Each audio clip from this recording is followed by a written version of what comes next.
I remember the exact moment it happened. Not just the words, not just the tone, but the weight of the silence that followed. The clink of champagne glasses still echoed in the air, and the string quartet was mid-passage in some charming Vivaldi number when my younger sister raised her glass and completely, unceremoniously, shattered me. "And to my sister," she said, voice syrupy sweet, gaze sweeping the crowd before resting like a dagger on me, who has always been so supportive. Some people follow their dreams, and some follow people who have dreams. A soft giggle bubbled around the terrace like mist. And then, as if she hadn't already twisted the knife, she added, "Get a life. Stop clinging to successful people like a groupie." That was when they laughed. Her coworkers, executives from her new firm, her friends with their slicked-back hair and calculated smirks, even a few distant relatives who knew better. The whole damn rooftop gleamed with a kind of false gold glow, sunset catching on flute stems, cufflinks, and a million insincere teeth. I stood quietly near a tall table in the corner, a soft linen napkin clutched in my fingers, and if you had looked at me just then, you might have assumed I was embarrassed, maybe even on the verge of tears. But I wasn't. I smiled. Not the smile of someone humiliated. Not the tight, awkward grimace of someone trying to disappear into the floral centerpiece. Mine was the kind of smile that waits. A smile that knows. Because what they didn't know, and what she would soon learn, is that some women are not born to burn bright under stage lights. Some of us are born as embers, quiet, patient, and absolutely ruthless when wind meets spark. That night wasn't the end of anything. It was the beginning. Let me back up. My name is Mara Lynn, and I was never meant to be invisible. But growing up in my sister Evelyn's shadow meant learning to disappear with finesse. We were only 3 years apart, but Evelyn's star had always been brighter, sharper, and more photogenic. She had cheekbones that demanded attention, a voice like velvet on stone, and an ambition that practically steamed off her skin. Our parents adored her, still do. When she got early admission to MIT, my mother threw a dinner party with engraved invitations. When I quietly enrolled in a small liberal arts college upstate with a modest scholarship, my father handed me a check for books and said he hoped I wouldn't waste time on frivolous majors like creative writing. I majored in psychology, minored in silence. I've always been observant, unassuming, forgettable. And I've used that carefully, meticulously. While Evelyn built a career in tech, rising quickly from data analyst to department director, I spent years studying the unspoken power structures in every room I entered.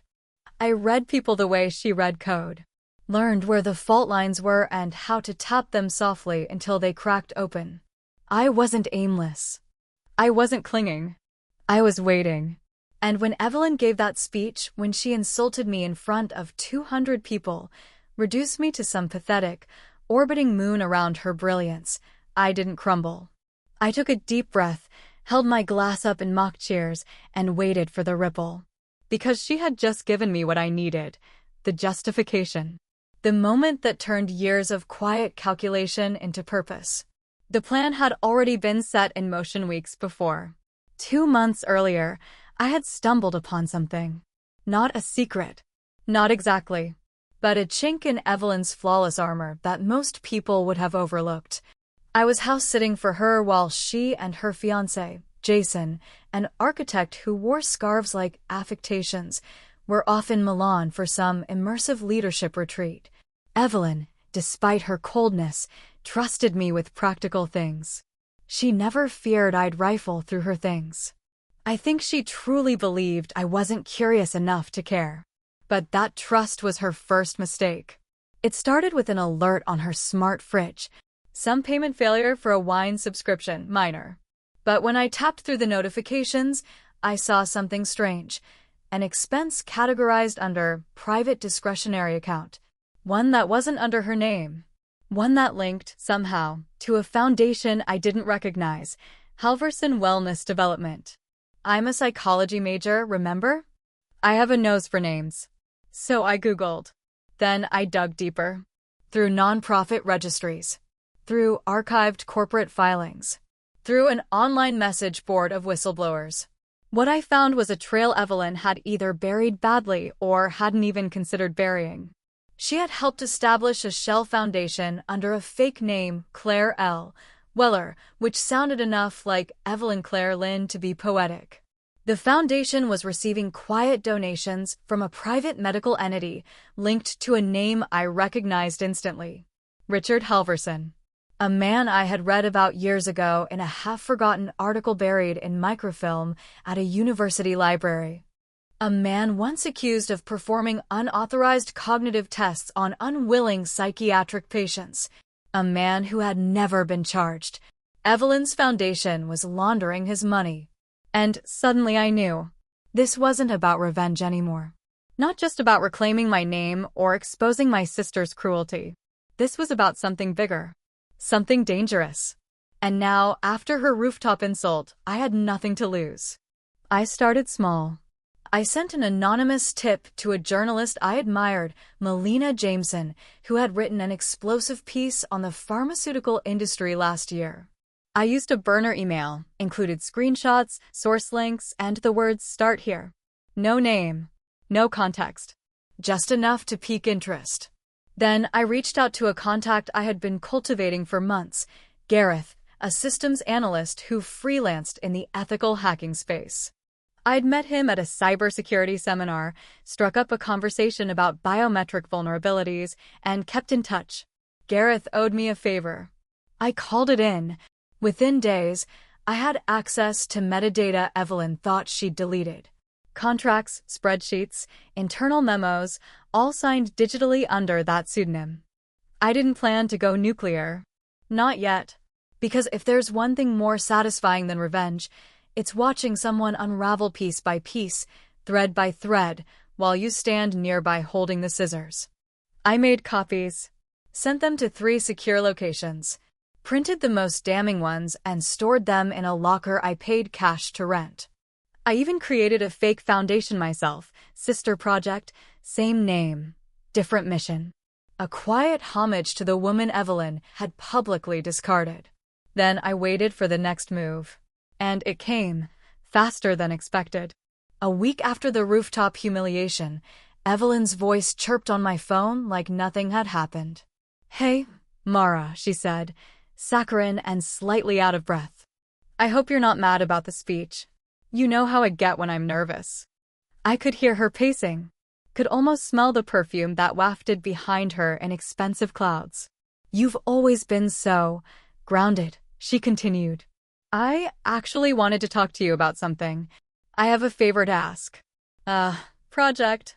I smiled at the wall. There it was. The opening.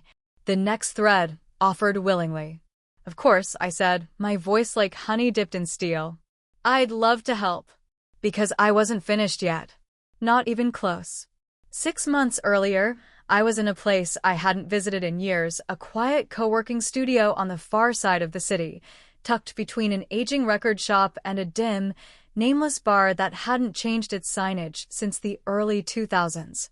The building still smelled faintly of soldered metal, forgotten ambition, and printer ink. The chairs were uncomfortable, the heater clicked like an arthritic joint, and the Wi-Fi only worked when you jiggled the router in just the right way, but to me, it felt like possibility wrapped in dust and silence. I didn't dress like a tech investor. I didn't glide in with patent leather heels or clack my nails on a MacBook with designer stickers. I wore neutral tones, kept my voice soft but firm, and let people underestimate me because nothing is more valuable in business than being forgotten by people who think they already know who matters. Across the old communal desk sat Theo and Noor, 2 young engineers with more talent than polish, the kind of minds that could write code with their eyes half closed and still hold ethical debates in the same breath. I liked that about them. They didn't care about optics. They didn't rush to be flashy or public. They had created something brilliant, an adaptive back-end system that used low-frequency behavioral patterns to anticipate client needs across app ecosystems. It was, in essence, a predictive AI engine that didn't rely on invasive data mining. Ethical, smart, scalable. and utterly overlooked. Startups like theirs burn out quickly. No funding, no traction, and no powerful connections usually means no future. That's where I came in. I don't want the front page, I told them the night I signed the papers. I don't need my name on keynote slides or swag bags. I want majority control, back-end oversight, and decision leverage. You keep the founder credit. I'll make sure you don't crash before takeoff. They agreed, eyes wide with a mix of relief and suspicion. Noor asked me once why I wanted in, why I was willing to invest nearly everything I had saved into a fragile dream built on borrowed servers and caffeine. I didn't lie. I never do. Because I know what it's like to build something and watch someone else put their name on it. And because I don't make the same mistake twice. That night, I stayed behind after they left, the glow of the monitors painting my hands with light as I traced the architecture of the platform they'd built. Line by line, I annotated vulnerabilities. I flagged potential licensing issues. I restructured the security framework so that third-party breaches would trip silent alerts routed through a chain of protected subdomains I had written myself in college. During the nights when Evelyn slept on silk sheets and I slept on a futon surrounded by textbooks with borrowed spines. That was the first night I typed my name into the private ledger we used for high-level actions. Mara Lynn, board owner, ethics and security oversight. I didn't need anyone to see it. I just needed it to be true. Over the following months, I worked in quiet bursts. I was up before dawn most mornings, cross-referencing compliance reports, scanning for conflicts in international data policies, and quietly redlining contracts before they were even seen by legal. I built what I called discretion filters, small, embedded scripts that ensured none of my changes would show on outward-facing documents unless explicitly unhidden. I wanted Theo and Noor to keep their shine. I wanted them to have space.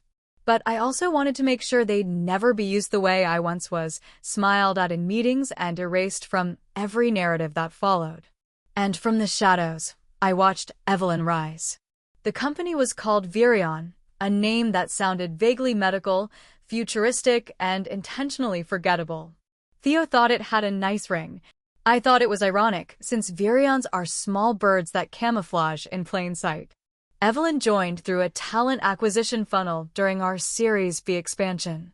She didn't know, of course, that the interviewers were reading questions I had written.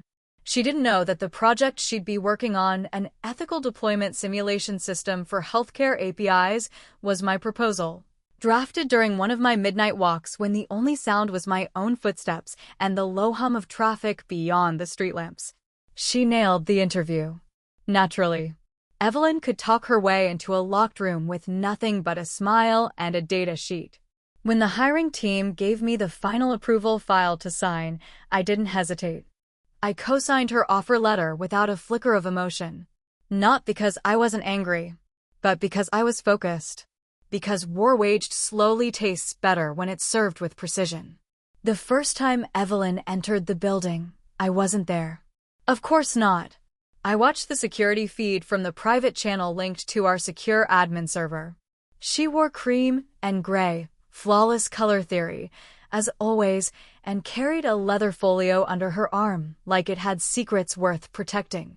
She looked around the space with the same calculating warmth she'd always used, assessing who mattered and how fast she could rise by proximity. And rise she did. Within weeks, Evelyn was holding department meetings with the CTO, volunteering for cross-functional initiatives, and setting up networking mixers with board-level stakeholders. She was the definition of efficient, until she wasn't. See, Evelyn had one flaw she never quite corrected. She didn't know when she was being watched. While she was dazzling leadership, I was monitoring her builds. Her project write-ups were clean, but her back-end protocols, when left unsupervised, were often built for visual cohesion, not security. Cosmetic coding, I called it. Pretty on paper, prone to rupture under pressure. So I stepped in. Quietly. I rewrote 3 of her core protocols using synthetic logic trees I had learned from a now-defunct military AI project. I filed them under anonymous contributor tax. She got the credit. She took the praise. And I documented everything, because leverage isn't just power. It's timing. It's being the last person in the room with a file that no one else knew existed. 3 months later, the merger was announced. A mid-sized tech firm from the West Coast had taken interest in our predictive engine and offered a vertical integration package with dual ownership across healthcare and corporate sectors. The deal was aggressive but clean, and the valuation shot us into a new tax bracket overnight. But there was one clause buried in the 112-page contract that caught my eye, and that's when the real game began.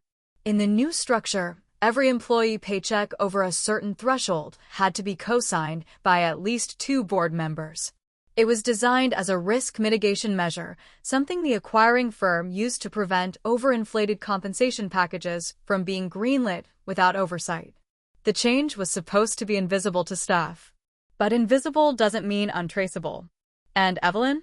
Evelyn got her first paycheck under the new structure on a Thursday morning. She opened the deposit slip on her company portal, leaned back in her chair, and stared. Because beneath the dollar amount, beneath the standard tax and deduction lines, there it was. Authorized Signature 1, Jason R. Leong. Authorized Signature 2, Mara Lynn. I wasn't in the building. I wasn't even in the city. But I imagine her hand froze on the mouse.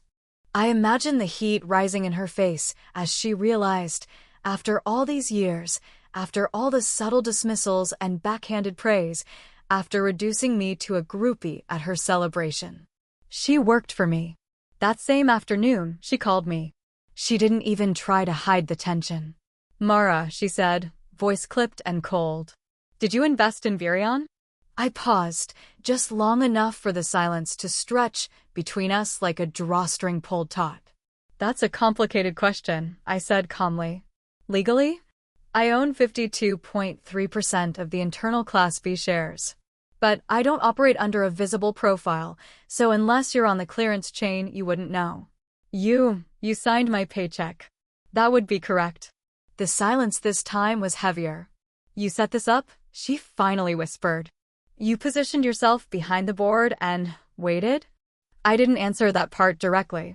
Instead, I leaned forward, folding my hands on the table like I used to do when we were kids, and she accused me of cheating at board games she never actually knew the rules to.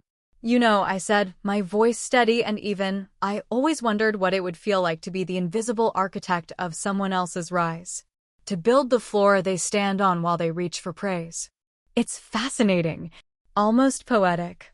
You can't be serious, she snapped, her voice a low growl now, like something buried deep beneath her throat had finally broken the surface. But I wasn't just serious. I was surgical. You made one mistake, I said. You forgot that people who disappear learn to see everything. That evening, I opened the encrypted folder on my private server, Operation Finch. I called it a name chosen after the quietest bird in the forest. Inside were over 300 files. Emails Evelyn had rerouted. Contracts she had doctored for public release. Instances where she had padded timelines or removed attributions from junior team members who couldn't speak up without risking their jobs. I didn't plan to ruin her. Not yet. Because revenge is never just about exposure. It's about education. And my sister? She was just beginning her lesson. It happened faster than I expected, but not because the pieces weren't already in place. When you've lived your entire life as someone underestimated, you learn to make patience your sharpest blade. I never rushed the inevitable, but I did learn how to step aside just long enough to let gravity finish what I had quietly set in motion. The event was called Summit AI, and it was one of those high-profile investor showcases that tech companies treat like coronations. Velvet lanyards, espresso bars staffed by microbrew hipsters, a media team filming sleek highlight reels, and an MC with the type of voice that sounded engineered to read premium credit card ads. For Evelyn, it was the spotlight she had always craved, but this time on a global stage. The night before the summit, she sent out a company-wide message titled, "Let's Make History." It was 5 paragraphs of inspiration laced with the kind of leadership tone she'd perfected over the years, firm, charismatic, condescending. She wrote about innovation and bold futures and the team that made it possible, without naming a single person except herself. She was presenting Virion's newest expansion product, a predictive health dashboard designed to streamline patient data across platforms, with a focus on ethical diagnostics. It was sleek. It was visual. It was mine. Not in name, not in credit, but in infrastructure. I had built the spine of that system. I had stress-tested its logic tree across 3 separate sandboxes, and months ago I had embedded a single failsafe deep within the staging environment. Not malicious code. Nothing destructive. Just a pause. A silence trigger built into the 3rd tier of the server stack, harmless unless deployed under one specific condition. Live load during a public-facing demo. A rare event. Almost impossible to trigger by accident. But on a day like Summit AI, with Evelyn standing under hot lights in a designer blazer, poised like royalty before the gods of capital, it was a certainty. The room held over 300 people, not counting the hundreds more watching the live stream. Evelyn had just breezed through her opening slides, her voice crisp and radiant as she painted the picture of a bold digital future where data worked for people instead of against them. The investors were leaning forward, nodding, smiling. And then she clicked. The live demo window expanded across the main screen, showing the dashboard in its native environment. "Now, this is what we call adaptive pulse feedback," she said, the polish in her tone as artificial as the lashes on her eyes. "With just a few client parameters, the AI can." The screen froze. There was a beat. A half-second blink where she assumed the delay was standard buffering. Then the second screen died. Then the system log opened by itself and began filling with red text, lines of error data, a server rejection chain, a firewall collapse that looked like chaos but was, in fact, very deliberately choreographed stillness. Her face changed, slowly at first. That perfect, performative confidence wavered. Her hands stilled, her jaw clenched so tightly it altered the way her breath hit the microphone. I apologize," she stammered. "It seems there's a connectivity issue. If we could just..." She turned to the AV team. Her eyes sharp. Not panicked yet. Not publicly. The MC stepped back, murmuring something into a headset. Then came the investors' murmurs. Not loud, but distinct. The rustle of interest unraveling. The slow, deliberate folding of program brochures. Phones lit up, not to record her brilliance, but to check stock tickers. She tried to recover. "We're relaunching now. It's just a minor sync issue. Completely normal during these events." It wasn't. Everyone in that room knew it wasn't. One of the monitors rebooted, flashed a blue loading screen, and then collapsed again into static. I watched it unfold from a private feed in the upper executive suite. No sound. Just her face. The composure she had spent years perfecting beginning to crack beneath the heat of embarrassment, and something deeper, something closer to fear. When she exited the stage, her heels clicking like pistol shots on polished flooring, she didn't go quietly. Witnesses later said she snapped. Behind closed doors, her voice could be heard screaming accusations. She blamed the engineering team, blamed the AV crew, blamed a junior data analyst whose only crime was having a name Evelyn had already forgotten. "You people are wasting my brilliance," she reportedly shouted at one point. No one knew how to respond. By the time she stormed out of the venue, her eyes were glassy with rage. Her hands were shaking.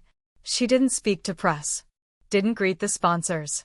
She disappeared into a black town car with tinted windows and left behind the shattered image of her own unshakable perfection. The next morning, she arrived at headquarters just before 8 a.m., wild-eyed and cold with fury. Her assistant tried to intercept her, but Evelyn was already halfway to the executive floor, barely pausing to snatch a coffee cup from someone else's desk. The doors to the boardroom were closed. She pushed them open. And then she stopped. I was already seated at the head of the table, dressed in the same neutral tones I always wore, minimal jewelry, no makeup, laptop open in front of me, fingers steepled just beneath my chin. Her breath caught. Not a gasp. Not a noise. Just that tiny break in rhythm when a person realizes the rules have changed, and no one told them the new game had already started. "I see you early," I said, calmly. She didn't move. Didn't speak. Around the table were the rest of the board, silent, alert, waiting for her to catch up. "You're not on the agenda," she said, finally. Her voice was raw from screaming. "Why are you?" "I called the meeting," I replied, my gaze never leaving hers. "Chairperson's privilege." She blinked twice, slowly. "You? What?" I turned the laptop screen toward her. "Sit down, Evelyn," I said. "You've been demanding attention for years. Let me give you some." She stepped forward, drawn like gravity toward the truth she hadn't seen until now. On the screen was paused footage, crisp, high definition, audio tuned for clarity. It was her rooftop celebration. The night she mocked me publicly, wrapped in pearls and champagne and the delusion that I had never mattered. I pressed play. "Get a life," she said in the video, her voice practically purring with disdain. "Stop clinging to successful people like a groupie." Laughter erupted from the crowd. Not cruel laughter. Just the casual, complicit kind. The moment ended with her smiling. I paused the video again, frame perfectly frozen on that expression. So smug, so victorious. "I approved your raise," I said, my tone low and unwavering. "I personally greenlit your team's expansion budget. I revised your flawed architecture behind closed doors because letting your project fail would have cost Theo and Nor everything." She opened her mouth, but no sound came out. "I watched you mock me with a smile I paid for." And then I delivered the final cut, the truth she would never be able to dismiss. "You don't work for the company, Evelyn." I folded my hands, calm and deliberate. "You work for me." The silence that followed was total. Even the air felt like it had paused in its movement, unsure how to carry sound across a room that had shifted on its axis. "I don't believe you," she finally said. "This is some performance. Some revenge fantasy. You've always been jealous. This is what you do when you have nothing else to offer." I didn't flinch. I simply opened a new tab and clicked through the official board registry. Her name wasn't there. Not in the decision seats. Not among the authorized signatories. Just a director-level employee with inflated confidence and no access to the executive loop. Then I showed her the filings. The share percentages. The legal documents that tied my name legally, irrevocably, to the heartbeat of the company she thought she controlled. And finally, I showed her the server logs from the summit. The ones marked with her login timestamp, attempting to override a system that had already disarmed itself. "This wasn't sabotage," I said, my voice as even as winter rain. "This was failure. You couldn't fake confidence fast enough." And the system, like all living things, responded accordingly. She sat down slowly, her face pale now, eyes unfocused. I studied her, not with cruelty, but with a quiet, clinical sadness. The kind you feel when a predator walks into a mirror and realizes it's been stalking its own reflection. "You could have built something real," I said. "You had the team. You had the tools. You even had me quietly, faithfully, protecting the foundation." She said nothing. "You wanted all the glory, Evelyn. But glory is just spotlight. It doesn't carry weight. It doesn't hold up walls." She swallowed hard. Her hands gripped the edge of the table like it could save her from a tide that had already pulled her under. "And now," I continued, "your employment is under review for breach of conduct, hostile treatment of junior staff, and falsification of system logs." "No," she said, her voice barely above a whisper. "You can't do this." I looked directly into her eyes, and I didn't blink. "I'm not doing anything," I said. "I already did." She left the building 30 minutes later, flanked by legal, her badge disabled before she reached the sidewalk. She didn't cry. She didn't plead. She just walked, straight-backed, into a future she no longer controlled. I remained in the boardroom, watching the city beyond the glass walls light up with its usual rhythm. Below me, lives moved forward, emails sent, contracts signed, ideas taking shape in the hands of people who still believed they could matter. And for the first time in a very long time, I didn't feel like a shadow. I felt like the storm that clears the air.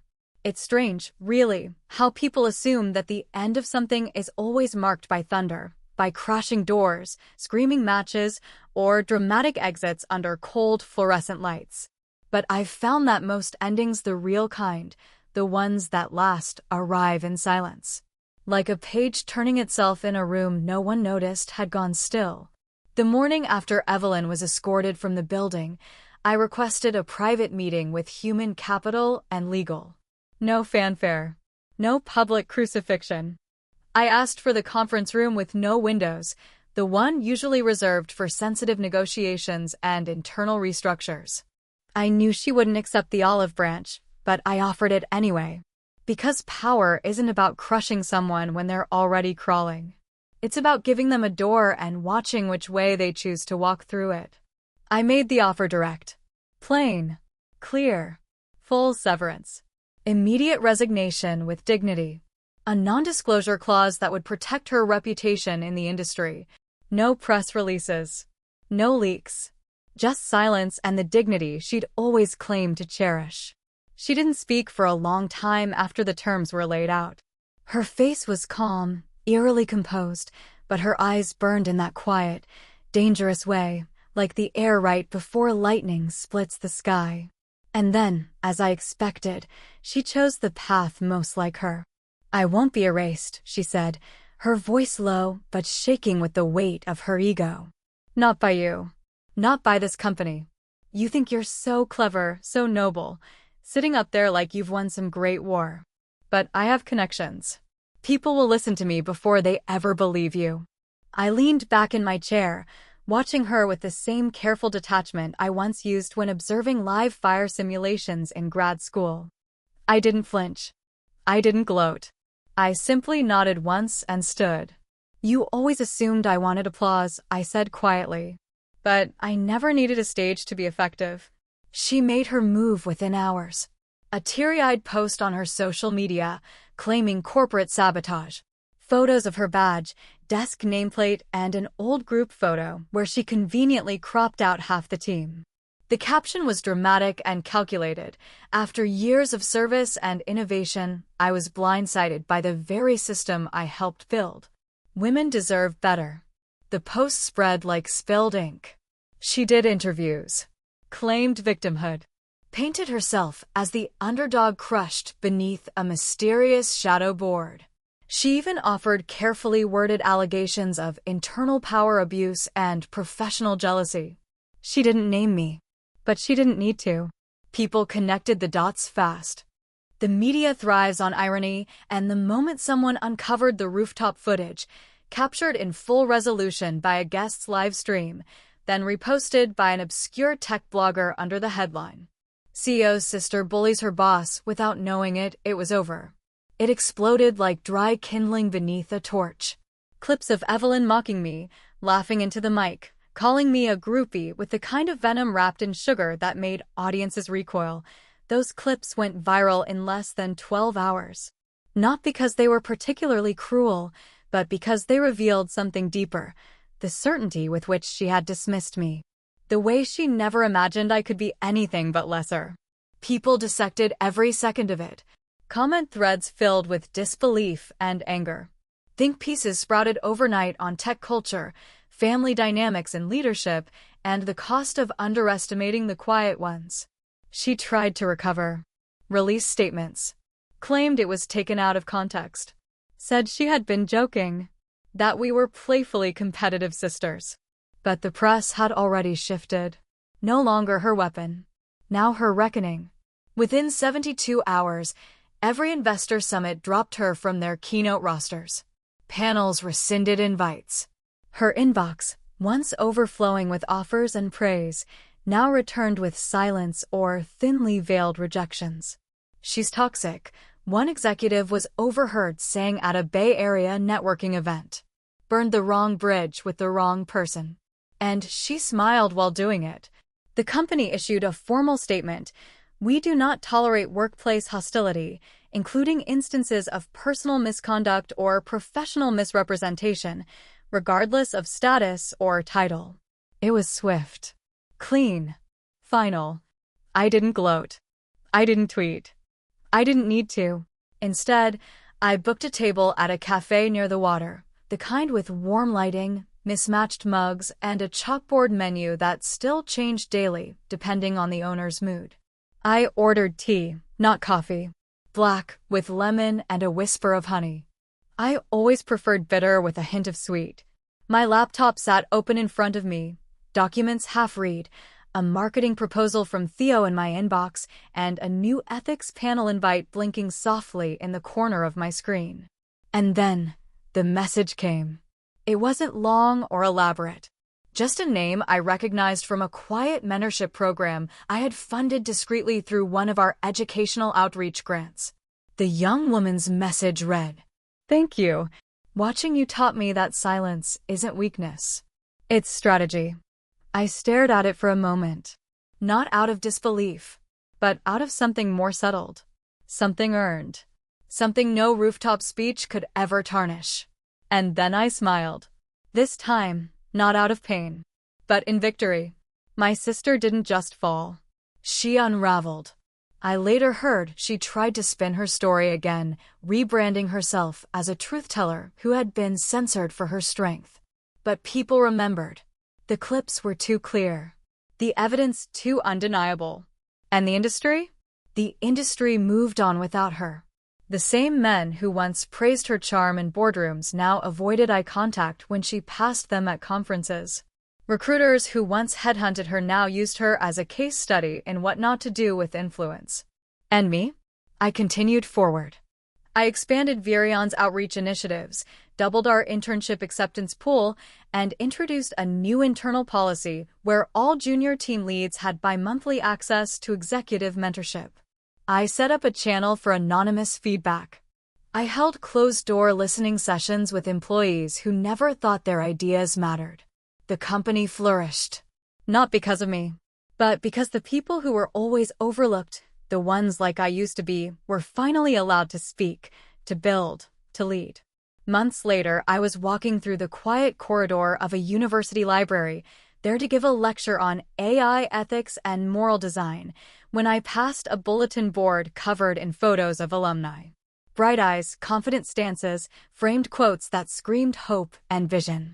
And tucked between two posters was a note in black pen on cream paper. They said I was too quiet to lead. But quiet just means I was listening. There was no signature. But I didn't need one. Some victories don't require names to be etched in stone. They live in echoes, in changed policies, in quieter rooms where people now sit a little straighter because they believe someone will finally hear them. They live in women who used to whisper ideas and now write the blueprints. They live in silence, in strategy, in rising. So, if you're reading this, if you've ever been overlooked, underestimated, talked over, laughed at, or dismissed, I want you to know something they never tell people like us. They'll say you're just tagging along. They'll smirk when you stay after meetings, scribbling notes while they drink. They'll ignore your questions, pretend not to see your effort, and smile politely when you disappear. But if you learn to wait, if you learn to observe, prepare, and build in the shadows, there will come a moment when the light will find you. And you won't just be ready. You'll be the one holding the switch. Subscribe, because sometimes the quiet ones don't get even, they rise higher.